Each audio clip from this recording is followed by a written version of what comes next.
Okay, so this one is called recording and organizing data. This is something that you'll probably use in science class more so than other classes or other fields of life. But if you're a statistician, you would use this as well. So using a data table to record responses, a couple different ways. One way is like if you are going to count the number of math lovers in the room. So let's just, I don't know, I'll just say, Alex, you love math. Gavin, you love math today. Adam, you love math. And Cole, you love math, okay? So like, we could do these things here. Science lovers, who love science? You have to pick either math, science, or naps. I pick naps. Anybody love science? Anybody? All right, we got a science lover in here. I also like naps. Oh, another one. Okay, I good. like nap. I like nap. Nap lovers. Raise your hand if you're nap lovers. So let's see. We got one. Nap. If you like to take naps. Yeah, duh. Everyone. Two hands count. Two people. Yeah. Everyone besides Will. We need to do 424 on the screen. All right.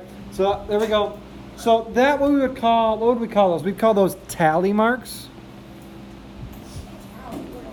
So that's one way, like, because as you go around, it's easy to quick make a tally, like, yep, 1, 2, 3, 4. The other way is instead of like, you could write the number, right? But I wouldn't want to write like 1, scratch it off, 2, scratch it off, 3. So that's what the tally marks are nice for. Science lovers, we have 2. Nap lovers, you have 9 of them, right? And those would be called the frequency. We call that. So it's how often it showed up.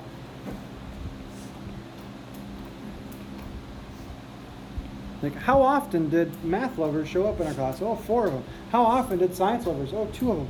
How often did nap lovers? Oh, 8 of them. Okay? So that's one way to record things as a data table. Okay, you can do that with tallies and then figure out how many later. So tallies are quick ways to mark it down, and then the frequency would be adding up your tallies. Okay. Another thing is to make like a histogram here. And a histogram is a bar graph, okay, for distribution of numbers. Now I heard Cole say that's a bar graph. No, this is not a bar graph. We're going to turn it into a bar graph. So you remember making line plots, right? Yeah. Well, it's histogram is basically a line plot, but bars instead of x's. So you'd have your y-axis here. This would be 0, 2, 4, 6, 8, right? So we're making a bar graph now. And instead of the x's, you would do your bars here.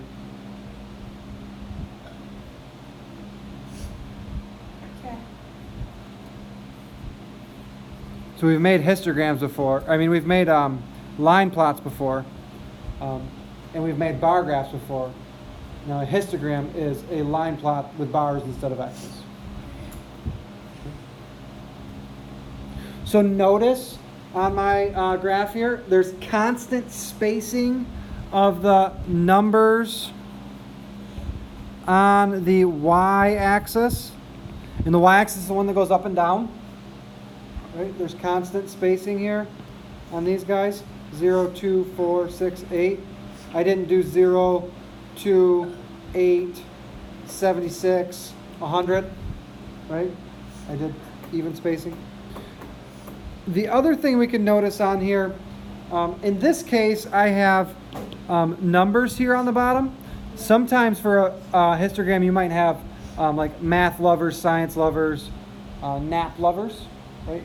But notice there's constant spacing of the items on the x-axis. So in this case, it's numbers here, 32, 33, 34, 35, 36, 37, evenly spaced. If it was going to be math lovers, science lovers, and nap lovers, then you would want to space your bars evenly. You wouldn't want to have 2 next to each other. You wouldn't say nap lovers, science lovers, let's go way over here and put math lovers over here. You'd still want to evenly space them. It's all about even spacing on our histograms. Okay. So what do you need to be able to do? Can you make a data table to record responses? Yep. And can you work with histograms? So can you make them? Can you interpret them? Those types of things. That's all. So a histogram is you make the line plot and then add the x or the y-axis here with even spacing. And you add bars And then you would make them instead of x's, you'd make bars. In the book, we'll Okay. have a line. so it's basically a bar. So 1A, number 1, letter A in the book. Says construct a histogram using the given data. So they give you a table with the data. When you look at a data table, if there's 2 columns in it,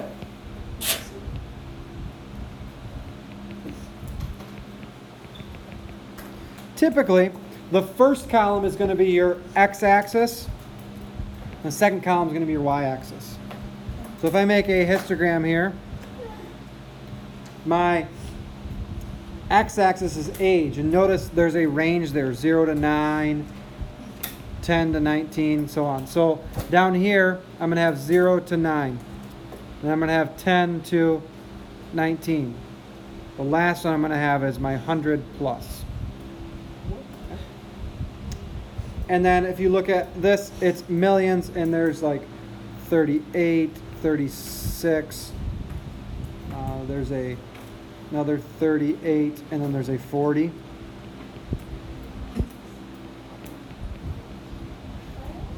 Or it's a 44, sorry. Okay, so my highest number here is 44 on mine, so I'd probably go up to 50. And then 10, 20, 30, 40. I didn't evenly space those, so let's fix that.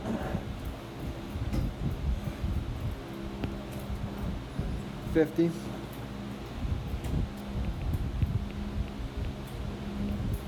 So 38, this guy would go all the way up to 38. 36. Okay, so you're just making it's basically making a bar graph for this information. Okay, so that would be number 1, making a histogram. So yes, you're going to have to make one there. Then we go on to